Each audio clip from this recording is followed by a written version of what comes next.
This podcast is part of Another Happy Studios, the home of podcasts with passion.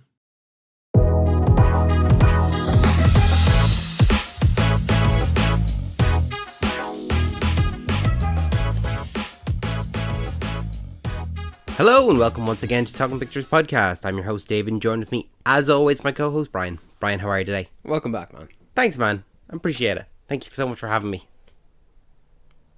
This is where the talk show host now says, "Oh, it's great to have you here," and all this. Yeah, except this one disturbed me. If you're new here, welcome. If you're a returning listener, then also welcome. We've new episodes every single Wednesday, as well as bonus episodes every other weekend. So make sure that if you're not already, that you're subscribed on your favourite podcasting app of choice to never miss an episode.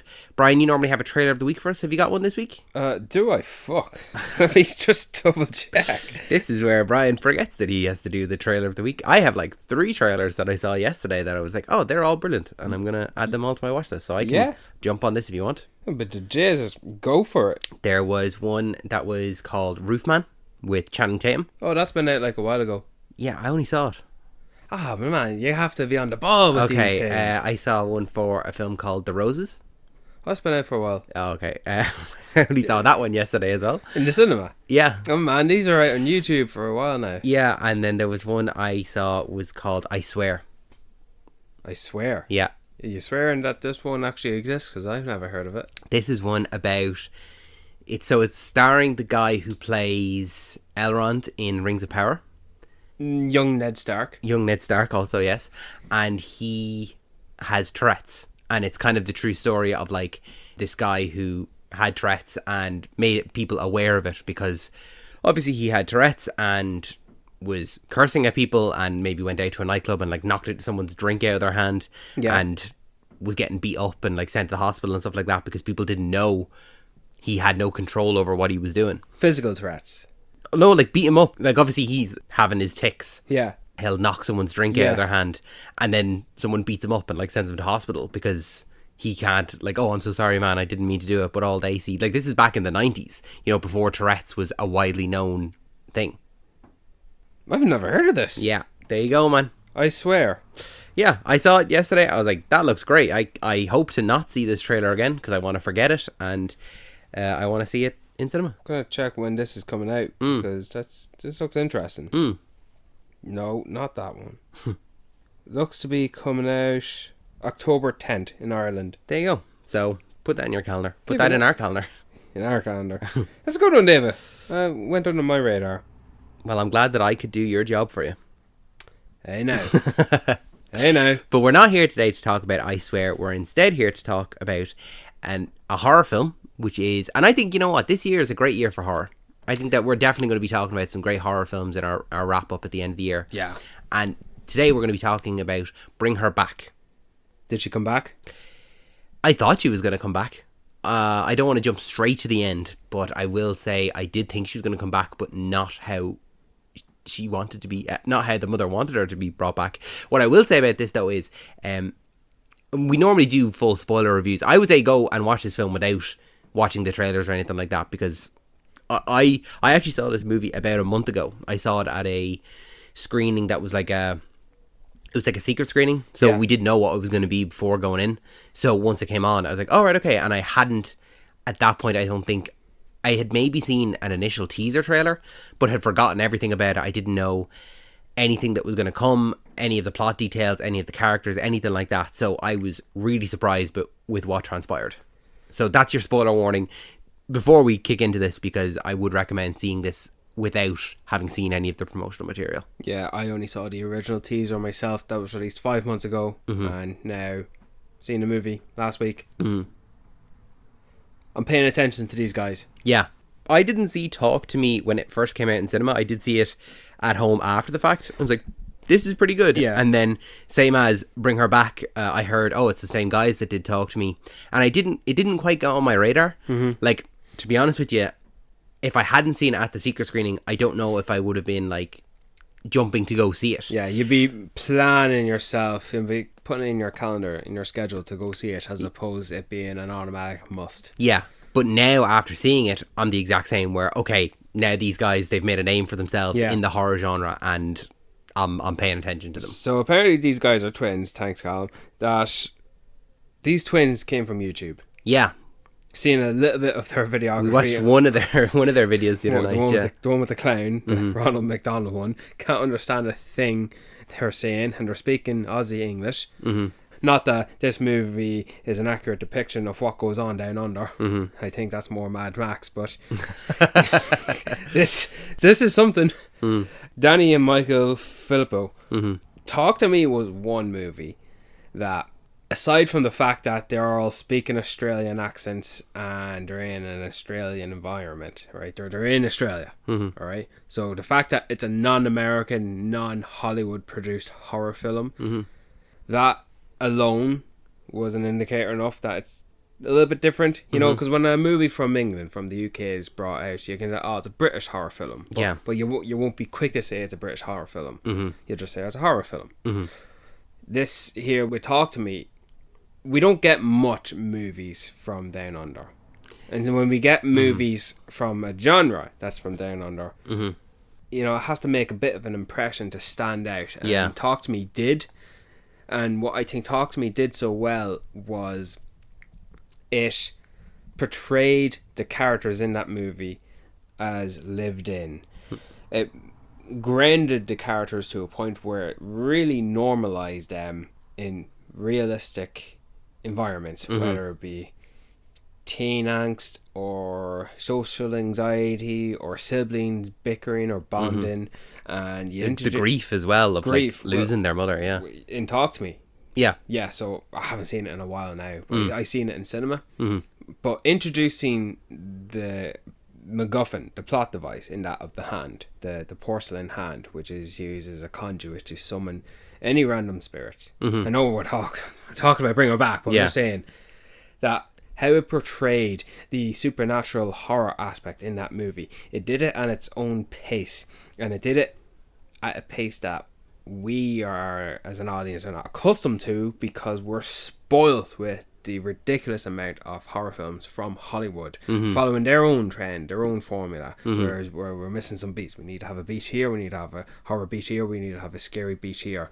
Whereas Talk to Me, it's faster paced than Bring Her Back, but it's still a slow pace, and it did not shy away from the gruesome and the horror. And I thought they doubled down on this one here in Bring Her Back, their second directorial effort, and they did it better. I think that everything that they do here, from the scares to the tension to the horror, the graphicness of everything, the psychological horror, the torment, all that kind of stuff was done. It's just amped up in this, and everything hit so well. So this movie is about two orphans, one 17, one 11, 12. Yeah, preteen kind of, very pre-teen. early. Yeah. Father dies in a shower. First of all, that's straight away a jump scare, and already graphic. And they go move in with foster mother. And a key detail there is that the younger of the two, so the daughter, is visually impaired. That's a huge trope, I think, recently in the kind of horror genre, that I think I really enjoy seeing it. I actually quite enjoy protagonists or main characters be at a disadvantage because of something they can't control. And by that I mean something like Don't Breathe or Hush or A Quiet Place. Something where they've taken one of our senses and they've taken it away from that character, and so they're at the disadvantage where either they're being lied to, like in this one, or they just don't know what's going on around them at all. And differently abled is differently abled. That's a term I remember you said for Skeleton Crew, which I really liked. I liked that a lot. Because there was a sports game we seen in this movie that the visually impaired girl, Piper. It's kind of like kind of soccer where they roll the ball into a goal, but obviously they can't see where it is, so it's more like they sense the vibrations of the ball coming to them. And and you have to hear for where it's going. And it's much more a game of defense than it is you're tackling anyone or anything like that, because obviously you can't really do that. I would not have known that had I not seen this movie. Like, I'm sure, there are sports for differently abled people. But I didn't. It's good to see here, That's interesting. I actually want to look that up. I meant to. I forgot. You should watch if you're interested in stuff like that. You should just watch the Special Olympics because you will get a broad. Yeah. I just don't watch overview. the Olympics overall. I don't. Who watches the Olympics? Any of the Olympics? I just don't watch them in general. But I'd be curious to check that out for that purpose alone. But I thought it was nice to see how capable Piper was as a preteen. I thought it was nice to see that because she is kind of the second main character. Jump back and forth on the bill of name to the main character, but who's the final person in the end. And the foster mother here is Mrs. Non-Paddington. Sally Hawkins. So I think not having watched the trailer really set me up to be surprised by what was going on with her character, because I didn't know that she was in on the whole thing. I thought that this was going to be, it was all going to be with Oliver. I thought that every scary aspect was going to come from him. But the psychological horror and the psychological torment that she puts the brother through. What was the brother's name? Oliver. No, not Oliver. Oliver is the demon child. I got him here. Andy is his name. I Andy. looked it up there.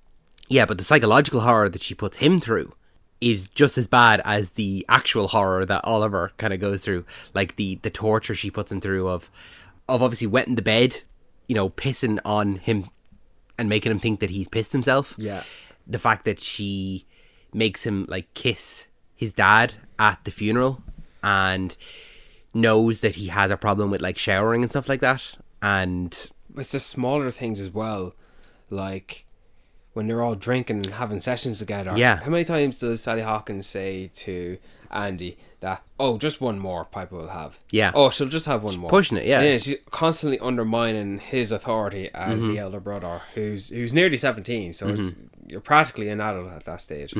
And there's also something about like someone being a liar that drives me nuts. Especially when it's just clear as day. Because it's one thing to see a character on screen lie when you know they're lying, because you are led to believe that they are the villain or the antagonist, and because of their awkward, suspicious behaviour and they are not the protagonist we're following, well then automatically we know they're lying. It has not been revealed yet. Yeah.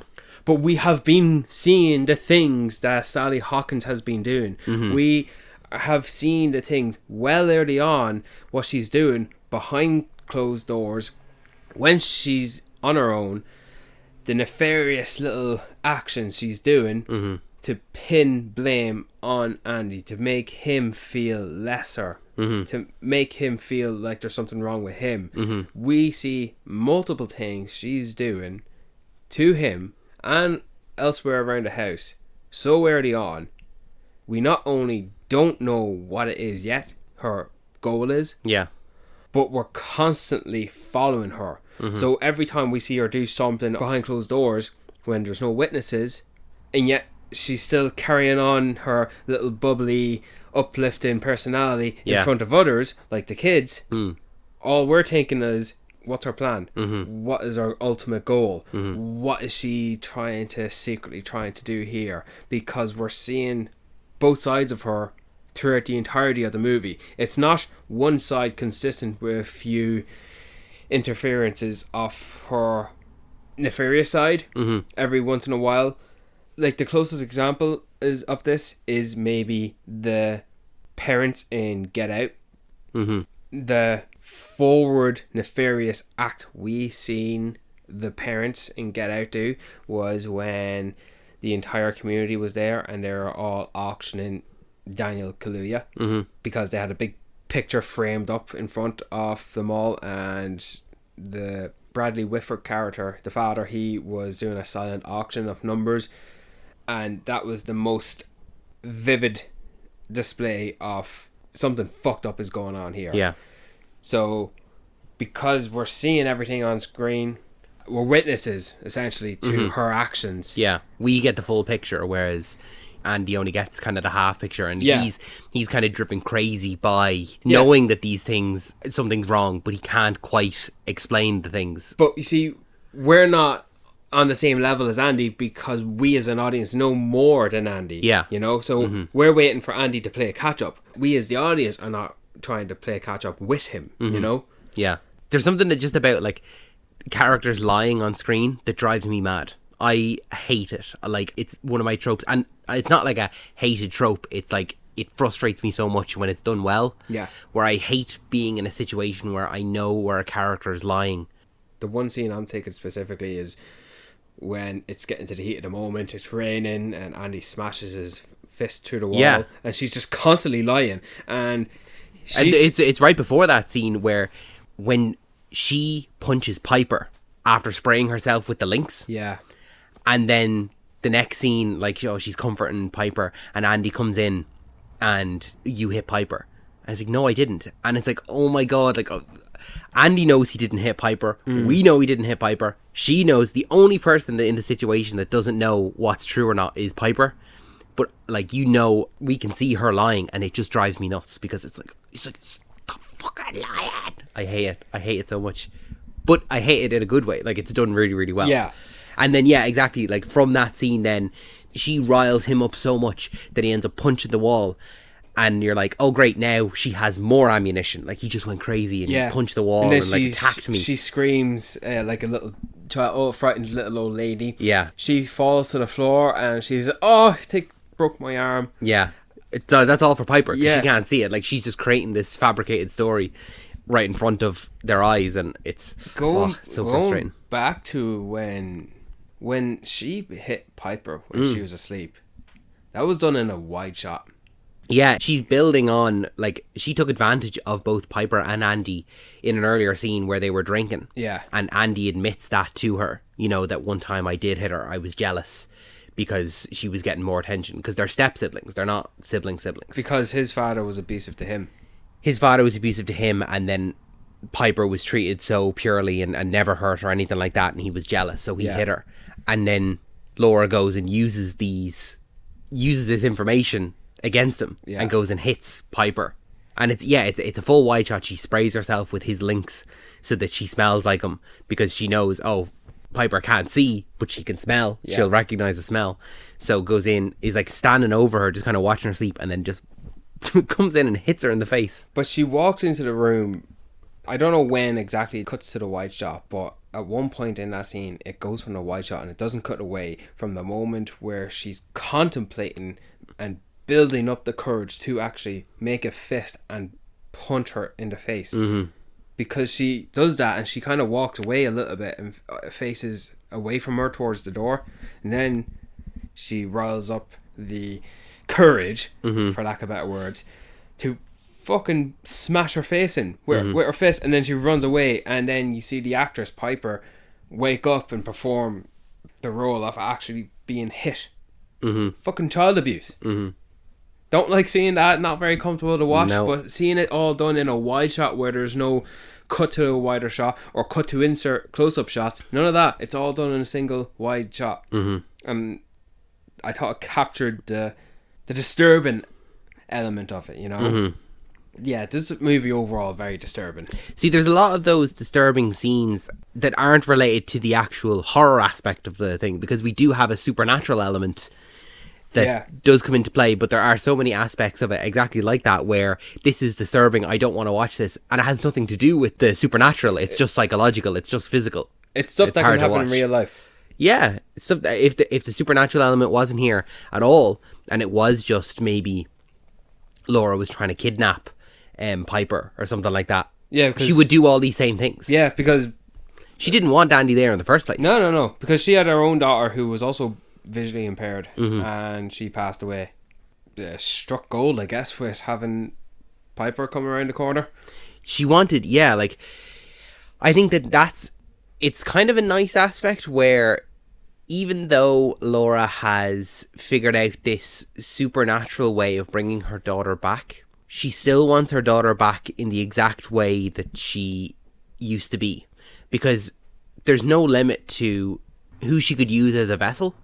She could just adopt anyone, really. She could have a boy child. She can use Oliver herself, you know, and just have Oliver be used as the vessel for Laura's dead daughter to come back in. It's just the fact that she actually wants her daughter to return as similar as she once was. Yeah.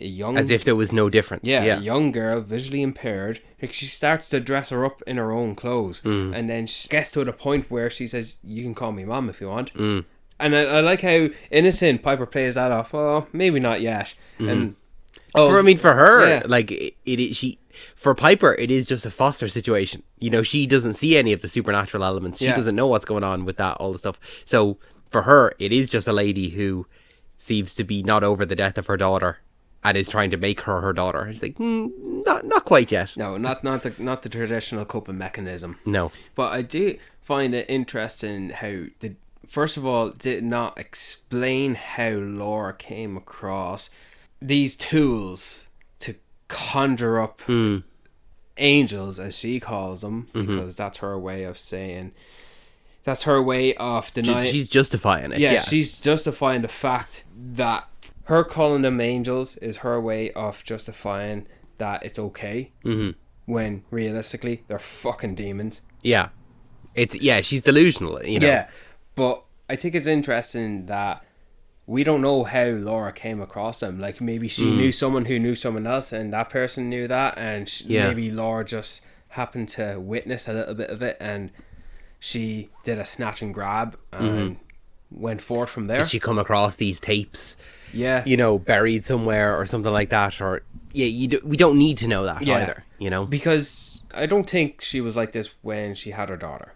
No, I don't think so. I think that the person that we meet at the very beginning, who's playing the music loud and is having a great time, being a bit cheeky with everyone, and I think that was her, and she's just had to keep that persona up for, like, say, the foster, the lady that Andy brings back, the one that she worked with, who apparently she was good friends with. Yeah. So I think that was her. Yeah. And now she's just fallen into this trap of trying to get her daughter back. And she's gone down this kind of, maybe she went down the kind of spiritual route, because she does talk at their dad's funeral about like, oh, some people say that the soul is still within the body for months on, you know, and that's how maybe she went down a spiritual route to try and connect with her daughter, or come to terms with her daughter's death, or find peace. And somehow she found this cult that created these tapes and this ritual that, in inverted commas here now, brings angels that can, you know, bring someone back to life, essentially. Because that's what it is. You have to have a human sacrifice to be used as a vessel for an entity to do the job by bringing life back into someone else. Yeah. So you need to... It's a disgusting process. Yeah. It's you... Essentially, you're kind of... It seems like you're nearly killing two people to bring one person back. Essentially. Where you have the person who has died, you have someone who is inhabited by a demon, that person eats the body of the dead person, and then they... Any nose, mouth or eye will do. They just have to eat some part of them, and then they're able to... I don't know, do they like... Wake up. That's it. They just wake up. As according to the video. No, but they transfer the soul from one body into the next. I don't remember that, because as far as I know, we seen it in the tape that Laura was watching, and that's all she gets her references from, is these VHS tapes. I took it as, that they kill, that one body is dead. Yeah. The Oliver would be the one that would eat the dead body. Yeah. That's why she is drowning Piper, to kill her and have an empty vessel then. Used. That the soul of her daughter can go in. That's why Oliver was munching on the corpse. Yeah, that she was getting the soul Yeah. to be put into this new body. That's another thing as well. How much of the movie was left when it was revealed in a wide shot that Laura keeps her daughter's corpse in a freezer, and she's having Piper touch it.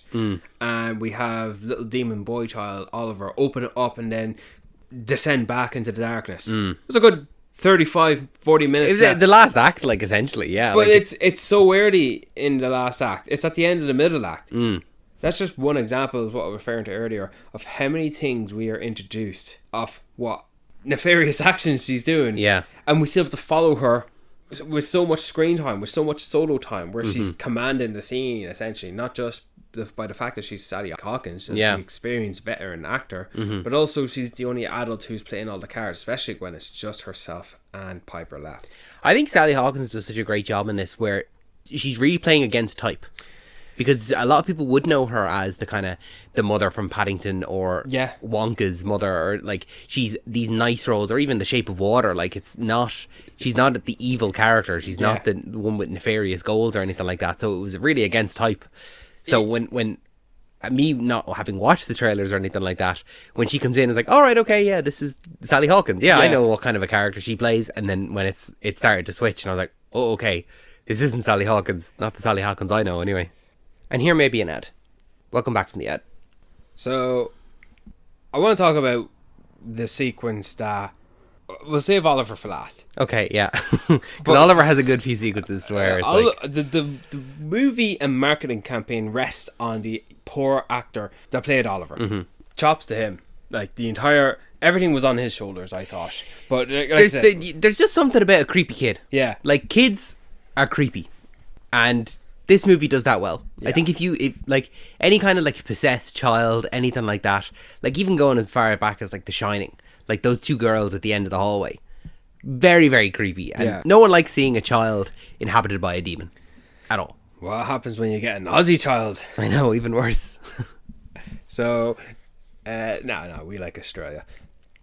Do we? We do. Okay, that's all right then. I do want to talk about one of the most heightened, pressurizing, adrenaline-inducing sequences in the movie. And that was when... It was after the confrontation and Piper denies her grapefruit. When Andy comes back with the social worker. The social worker, Because, like, he's got all the... Well, Andy tried to take a picture of what the fuck's happening with Oliver. He tries to take a video of him in the lashing rain because he's already started to deform. And the bitch, Laura, tries to grab his phone and fuck it away. He does it a lot. She does it a lot of the time. Yeah. Like when he is first shown to his room and he like steps away from his phone and the camera pans back. And She's already got it on she's his on his hand. phone. Oh, he's a freak, is he? Like, and she's reading his text messages. You're like, what's going on here? Like, this is really invasive. And you know straight away from that scene that this isn't a normal person. Like, there's something up with her. But like, that's straight away. But her normal self a few years ago, when she did have a live living daughter in a happy, loving, comfortable home life, would have agreed. Yeah, he is a freak. What the fuck's wrong with him? Yeah. Because it's her own actions against her. It's her own worst demons. And I think that isn't it something that, like, realistically, the plan hasn't gone to order, and that's why Oliver is deforming, because he's been in there too long. I think it's a mixture of being in there too long and also having crossed the boundary a little bit earlier in the film. Yeah. After that, like, there's nothing stopping him from going to the police, but, like, I guess he went to the social worker. All right. I like this older lady.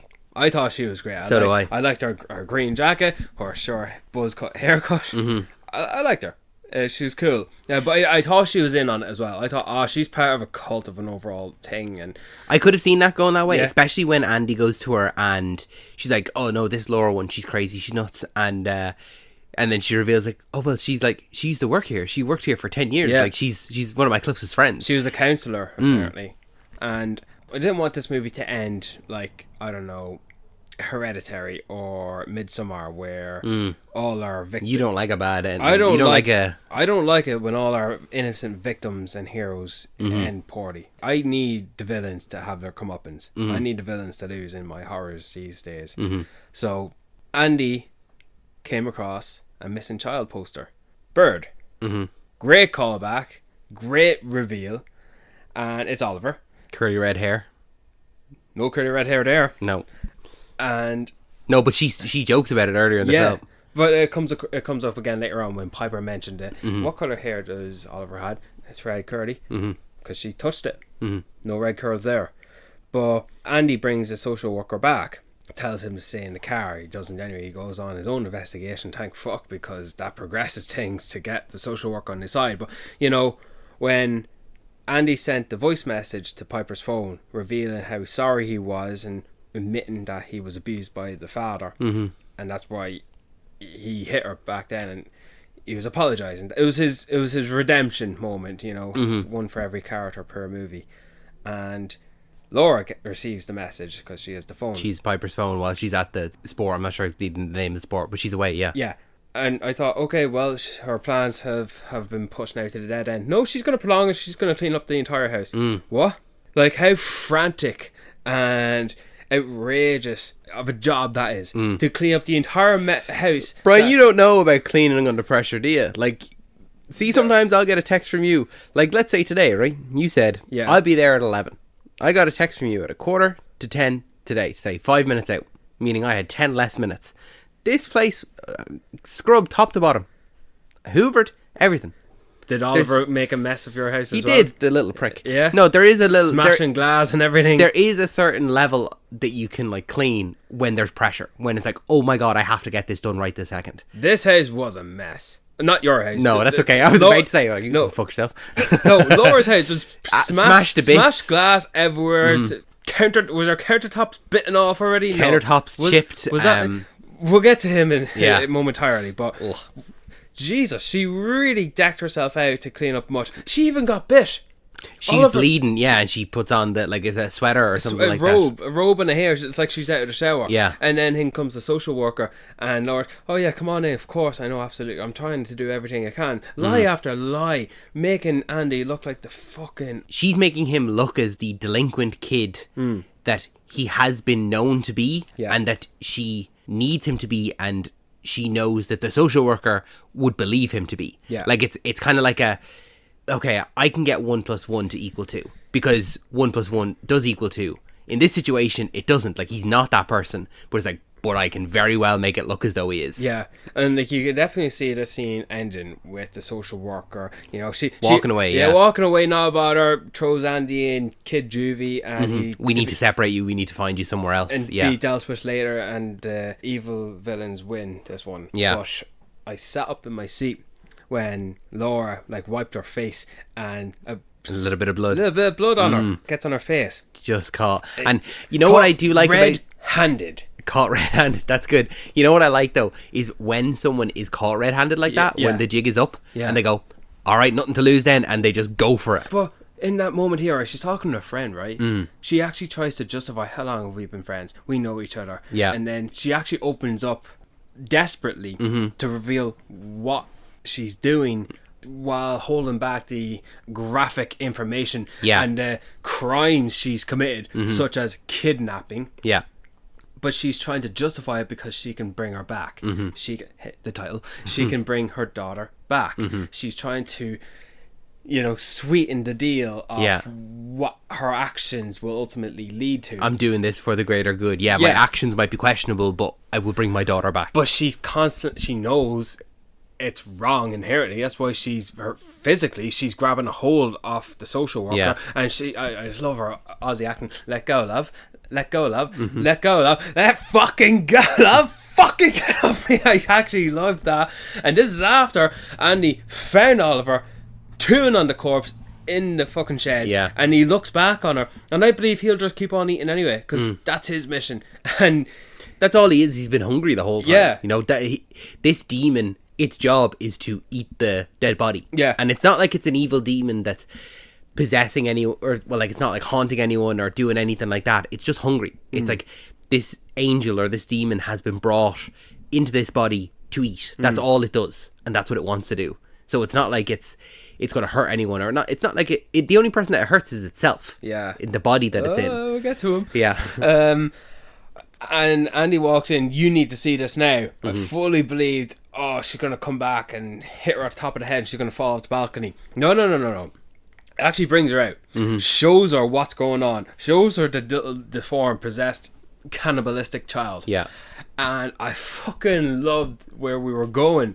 The music was swelling up in this here, where you could actually not really understand what dialogue they were saying, but it was lashing raining, and the little old social worker lady was wobbling left and right. Get in the car! Get in the car now! In the fucking car! Like, fuck, we have a responsible adult in the Someone know. on side, yeah. Someone on the outside world looking in the secluded, closed up, claustrophobic environment, who can actually bring the authorities, and we can actually put this whole thing to bed.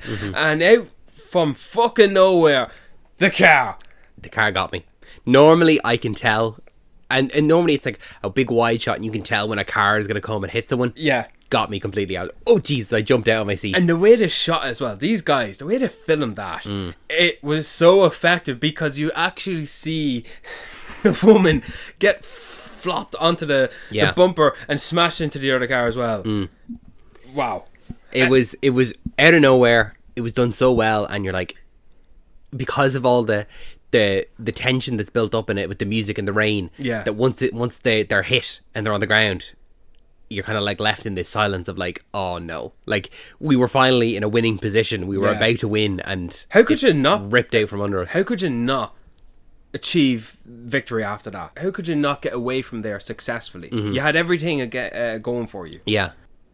I did not like, and I still don't like, the fact that she killed Andy. I thought, this is where I said it earlier, I thought that she was going to bring her back, but with Andy. I thought that she wouldn't have been able to kill Piper in the end, and she would have let her go, and Oliver would have had no choice, like, because he's already eaten the daughter, that he would have brought the soul back into Andy instead. Yeah, I don't like that either.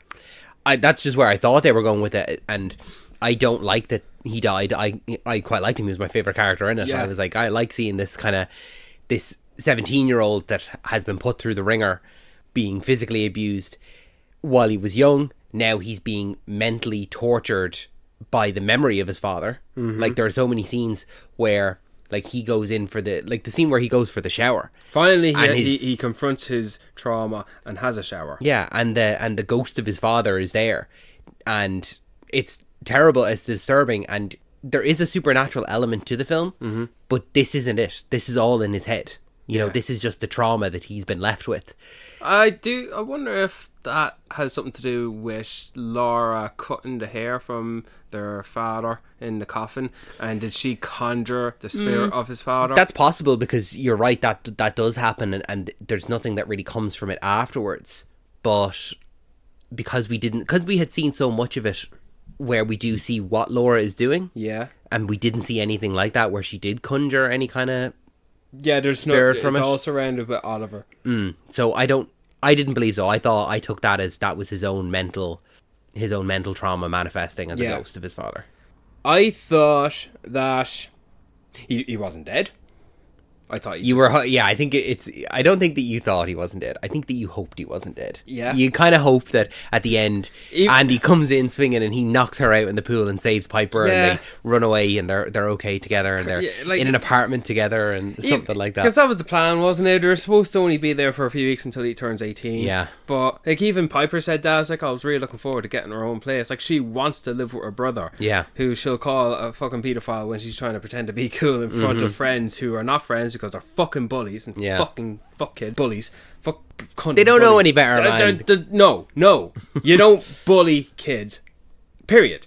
Anyway, even when she found Andy's body, Piper found his body in the bathroom, and she was feeling him, and she was touching him, and she was trying to revise him, and all I'm thinking is, like, you tried to do that to your father, kid, and even he wasn't no good, and now your heart's just going out for this, because now she's all alone. Yeah. No one there to help her. She's visually impaired.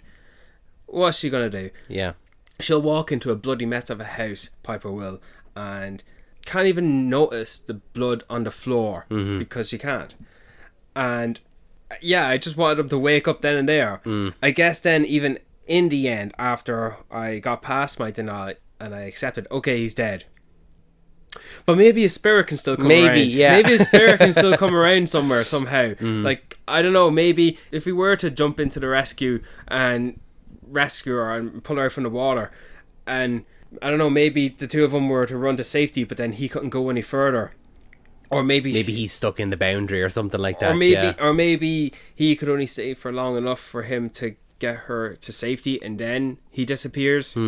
Yeah, or I thought maybe in the end, when she was in the car and she did get away, that Andy would be sitting there next to her watching over her. Yeah. Unfortunately not. I don't like my hero dying. Yeah. I know, and that's fair enough. I everyone does want an optimistic end.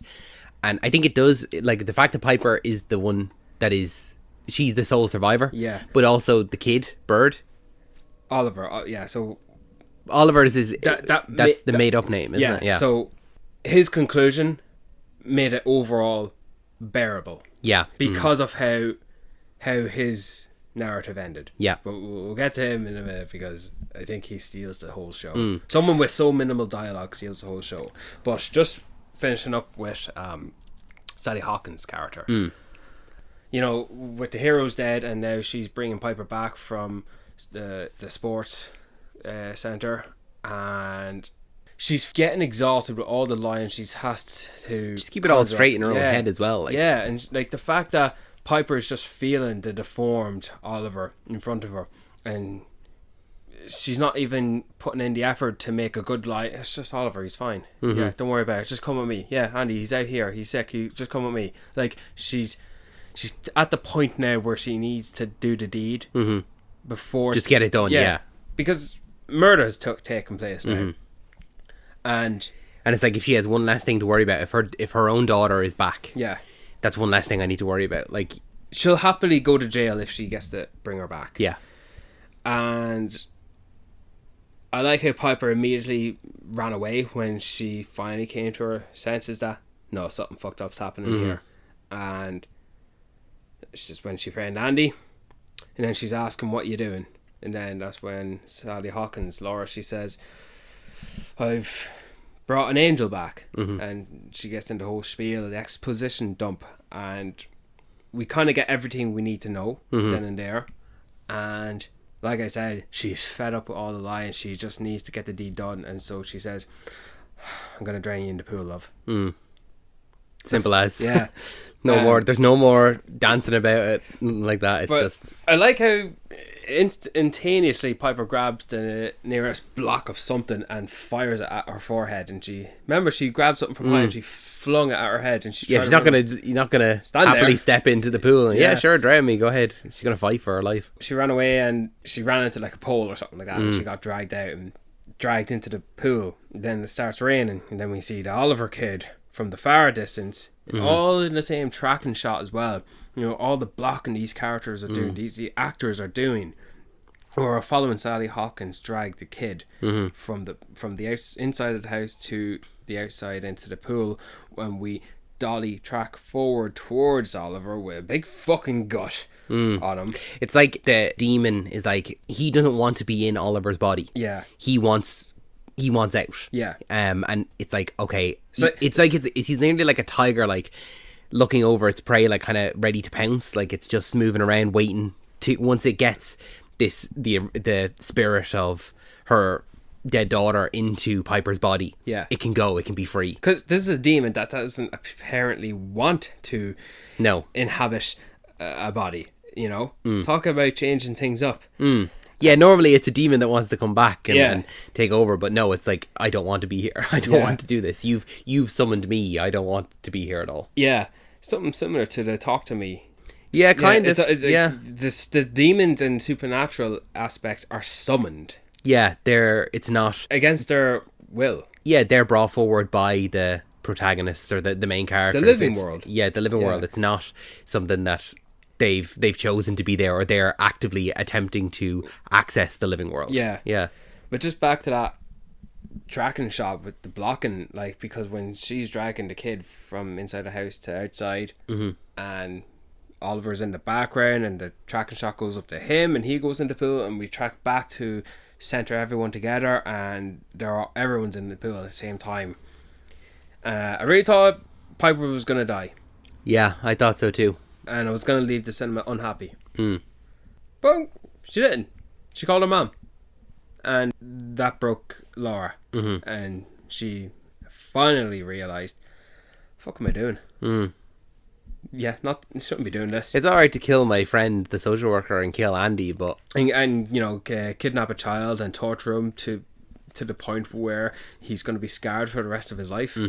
Yeah, this little girl who I was fostering called me mom. I think it's that everything that she did to make Piper appear like her daughter, it got to be too much, where maybe she for a moment did feel like, oh, I am drowning my own daughter. I'm now, even though she's bringing her daughter back, she's actively killing her daughter now. And maybe that was just her moment of, I can't kill my daughter. And that gave Piper the opportunity to escape. Man, the metaphors, man. I love a good metaphor. I love the overall theme. I'll tell you one theme that I loved throughout it. I loved just the use of liquid throughout so much of the film. Liquid? Yeah, like the way that water had such a... When you said liquid, are you talking about piss and blood and piss and blood and Really? water and all that kind of stuff. Like, there's so much of it that comes down to the liquid. Like, the fact that Andy can't take a shower because that's how he found his dad in the shower. The fact that he has to wash himself with the water pump outside. yeah, he goes to the hose outside to like dab himself with a wet cloth. And then you have Laura pissing in a jar and then pouring it on Andy while he sleeps. So he's emasculated and he feels childish and he has to like wash his own clothes. The fact that... And she calls him out on as well. Did you piss yourself? Yeah. In front of Piper as well. Yeah, and just like completely like... Humiliating him. Humiliating him, making him feel like a child. Then you have the fact that Laura's daughter drowned in the pool. Yeah. And then the rain having come down like once... At what point is it that the rain starts? Because it rains and rains and rains until the pool is filled up. It was raining during the physical confrontation between Andy and Laura. I think it was filmed before that because she does set the level in the water. Yeah, she paints it. Yeah, because the pool was very empty. It was bone dry. Yeah. Yeah, it was bone dry. Look, I don't exactly know when it started to rain, but I do know that by the dragging of the kid outside, the pool was nearly full. I just thought that it was incredibly... It's as if the whole conjuring of it all summoned the rain as well. Yeah. know? So I just thought it was very clever to use a lot of like liquid and water. The fact that even that Andy was drowned in like a puddle. Yeah. You know, that's the manner like he dies. Similar to her daughter. And that's how she tries to kill Piper as well. It's just... And the fact that Andy is essentially afraid of water because he can't get into the shower. And he's tormented by water both mentally and also physically because she's tormenting him with water. Yeah. By pissing on him. And then that's his manner of death. That went over my head. I didn't notice that. It was just something small. Like It's not small. It's big enough. No, I know, but it's something I noticed having sat with the film for about a month. You've had it for a couple of days, but it was just something I noticed. I was like, there's a lot of water in that in different forms and lots of different ways that it's used within the plot. Do you know what I did like? Tell me. Condensation in the shower, in the car when he returned to the house with the social worker and he was sitting there, he's wiping it down. I thought the use of that was very realistic. Obstruct the view of certain things as well. You can see just about what's on the other side of the see-through glass, but the condensation and the water of such as rain obscuring the visual of it all. I thought it was quite effective. Yeah. Very, very realistic. Very vicious as well, or aggressive. Aggressive use of obstructing your view. I did like it in the end that Laura did kill herself.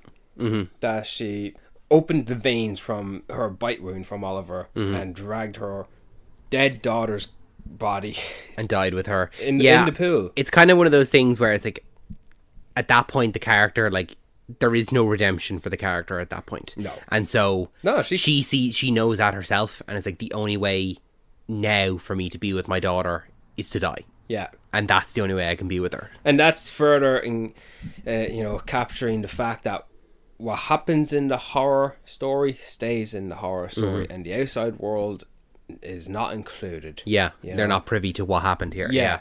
People will come in and they'll speculate after the fact, but they won't ever know the full length of what happened. No, the only thing they'll ever know is whoever survives the ordeal. And that is always the case with movies.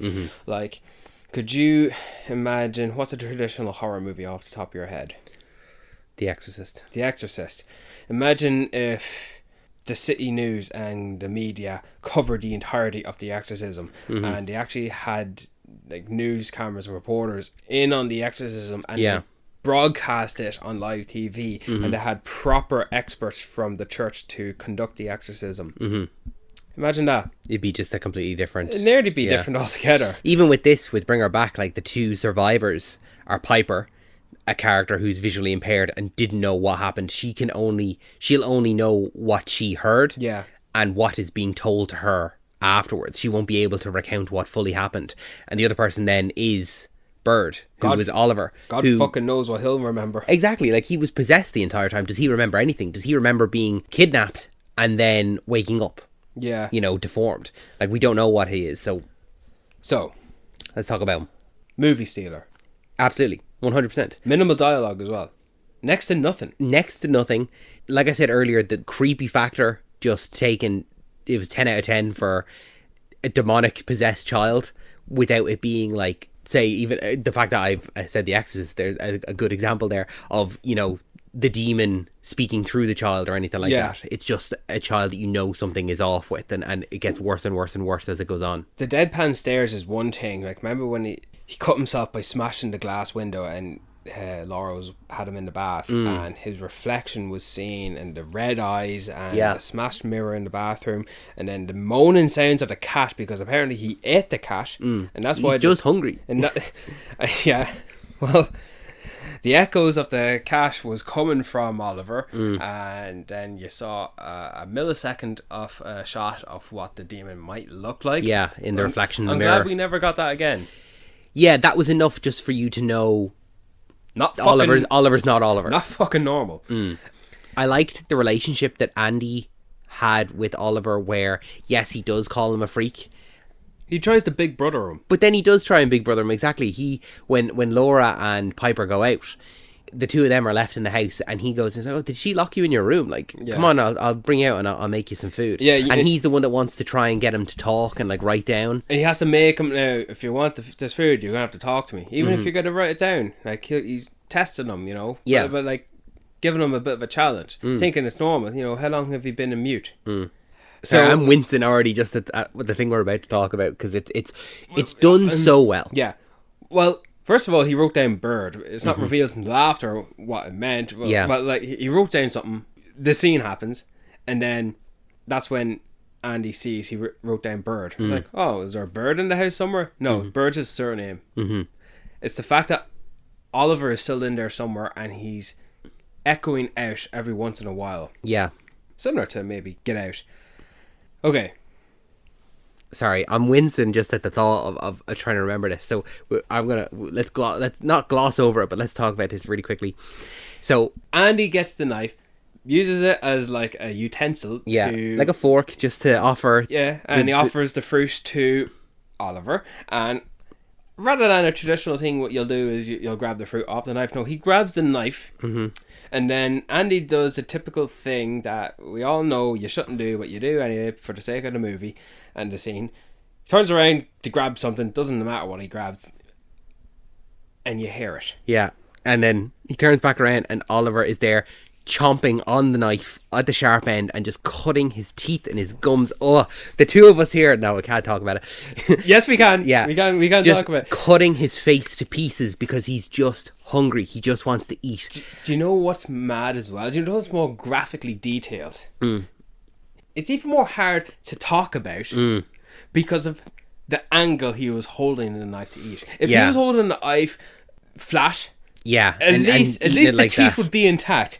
But he's eating the knife from blunt end to the sharp end, like a traditional way you'll hold a knife for to cut something.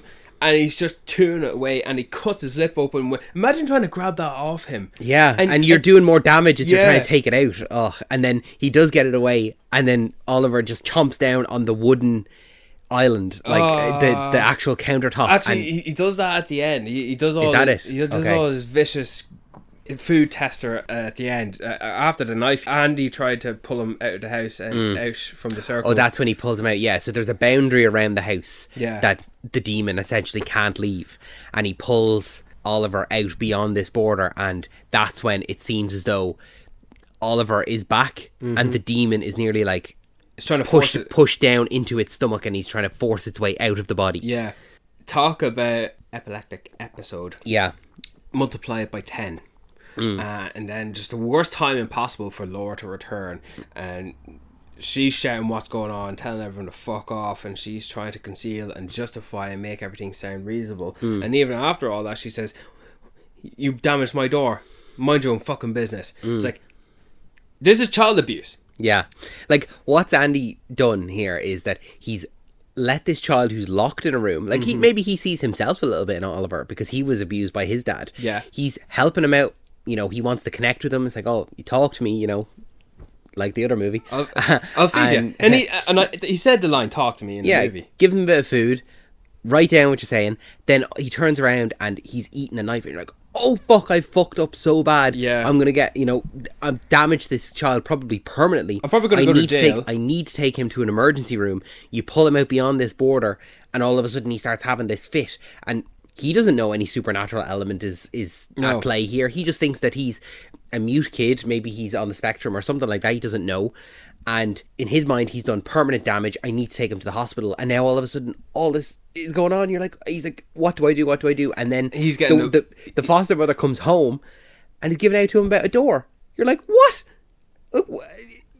Where is your compassion here? What's going on with Oliver? What is going on here? The scene in the room where she's trying to calm Oliver down, she does the little motion. She does the boundary on his head. Like, it's just like a circle. Yeah, to calm the demon.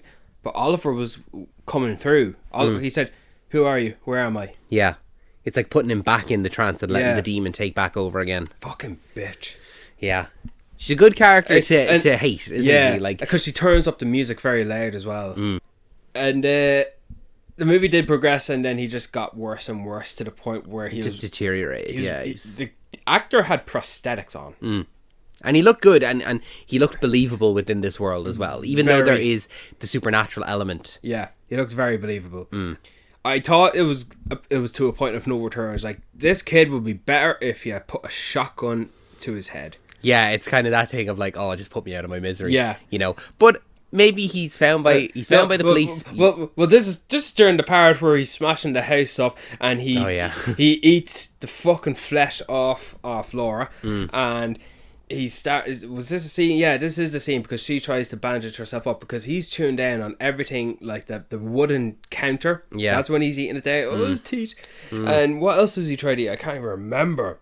Eating everything he thinks is food. And then he's standing outside, and then that's when Laura stands at the window, and she does, with her own blood, the boundary, the circle, the motion. And I love the camera shot of this, where when she does the motion with her hand, the circle, the camera follows her. It goes around in a circular motion as well, it ends off angled, off center from when it once started, and then she goes around it again, and the camera is still nearly like a Dutch angle. Yeah. And then it goes again a little bit further, and then calms the demon down, calms Oliver, coming close together. And bear in mind, we are seeing all this nefarious stuff, and it's not even the third act. Yeah. It just... Yeah. Could you imagine if we seen what Reagan, when possessed, was doing anytime when they were on their own? Anytime if we saw a human person who was trying to enforce the possession of the child in the Exorcist movie? Like, we're seeing everything behind closed doors when we traditionally don't, until it's saved for us at the very end. But we get it throughout. Yeah. I thought it was very well done. And even at the last bit where Laura refuses to do the deed and drown Piper, doesn't stop the possessed Oliver to charge at her and try and munch at her herself. She disarms him, leaves him in the balls or something like that, and then she runs away, gets to safety, and Oliver stops at the border, but sees the poster that Andy brought, the missing boy poster, and sees that Oliver's there, and it's like that triggered motivation for him to step across the border, out of the barrier. The border is there for the demon. Yeah. But the actual Oliver was able to come out through and be able to pass beyond that. Because the next shot we see him was the episode, the spasm he was having for the demon to be released. And when we seen that Laura's dead, Piper got away, we see the police go to the house and they find Oliver in the woods, and he's himself. Scarred for life. Yeah, hopefully he gets like a nice pair of dentures or something like that. But the fact that he survived, the fact that he didn't die, it made it a little bit more bearable for me to watch this movie and leave a little bit happy. With a little bit of a silver lining, yeah. Because if that wasn't the case and Andia was already dead, it was going to be a little bit of a hard one to even talk about. So I really appreciated that the biggest victim out of this also survived. Yeah. 2 children. Yeah. Yeah. Man, paying attention to these 2 guys. Absolutely. Yeah, I look forward. I think they're doing a Talk to Me sequel. I heard that, yeah. I didn't know if Bring Her Back was a Talk to Me sequel. Because it kind of sounds something like... Yeah, you could see it. Yeah.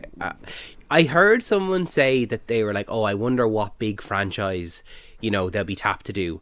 And I'm like, you know what? I actually don't want them to do a big franchise. I'm happy to have these two creative and driven directors just create their own stuff and just create their own franchises. Not even create their franchises, but just make these great horror films. Yeah. And you don't have to have an IP.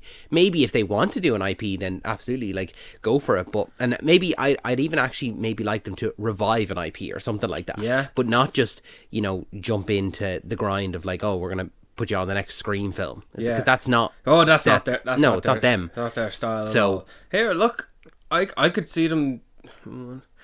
It's funny, like you said at the start of this episode, this year is a great year for horror, especially for second directorial efforts or more prominent efforts. Like we have Zach Krager directing Weapons after Barbarian, and now he's going to do an IP in 2026 in that of Resident Evil.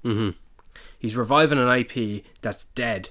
But from what we love from Barbarian and what we're hearing from Weapons, sounds great. Yeah. So, just like Jordan Peele, like, he's not as popular as he was once when he did Get Out, but these guys are climbing the ladder here, and I think it's great. Yeah. It's amazing. Look forward to seeing what they do next. Yeah.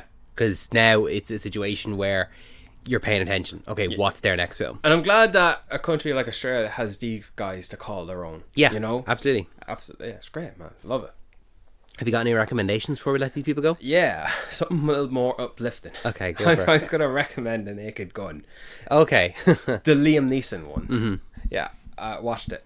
Laughed consistently throughout to the point where I hope it revitalizes the parody spoof genre. Yeah. And we're not going to do an episode on it because there's nothing to talk about. It would be an hour of us going, wasn't this bit funny? Wasn't this bit funny? Because there's no... Yes, there is a plot, but it's so thin that it could be anything. The plot is irrelevant. If you walk in to something like The Naked Gun and you leave happy because it made you laugh every 2 minutes, consistently, highs and lows, but you're still laughing, what more do you want? Yeah, that's what you're there for. You're there to laugh. You're not there for a... You're not there Dark for... Knight. What's the deeper meaning when it comes to the existential crisis of being the last action man in the fucking police squad? Yeah. Like, no. Naked Gun. I'll recommend a film I saw also, and another one that was a similar to Bring Her Back, that it was a mystery screening. It was Together, which is the new film. Did you see Together? Yeah, with Dave Franco and Alison Brie. When? Monday. I didn't know you seen it. I saw it on Monday, and I will stand by what I said earlier. Great year for horror. It's funny. It's not so much horror, but it is creepy and it's funny, and there's a bit of body horror to it, and it's... Which one does body horror to the point where it makes you wince and quench? Bring Her Back or Together? It's very different types of body horror. This one is more gruesome, whereas the other one is much more of the substance body horror kind of... I'm not going to watch The Substance, but I do want to watch Together. Could you see us talking about Together? I could. You don't have to, but... I'm hearing it's great. Yeah. I've seen it, and I could talk about it. So you see it, and if you want to talk about it, if we have room for it in the schedule, we can talk about it. We've always room. It's our podcast. We can do what we want. Brian, thank you so much for joining me for this episode of Talking Pictures Podcast. If you enjoyed this episode, like I said at the top of the show, make sure you're subscribed to us on your favorite podcasting app of choice. We've new episodes every single Wednesday, as well as bonus episodes every other weekend. So make sure that you're subscribed to us to never miss an episode. This podcast is brought to you by Another Happy Studio, so make sure to check out the other podcasts on our network. They're down in the links below. Brian, any final words before we let these people go? You brought it back. Man, you ended it well.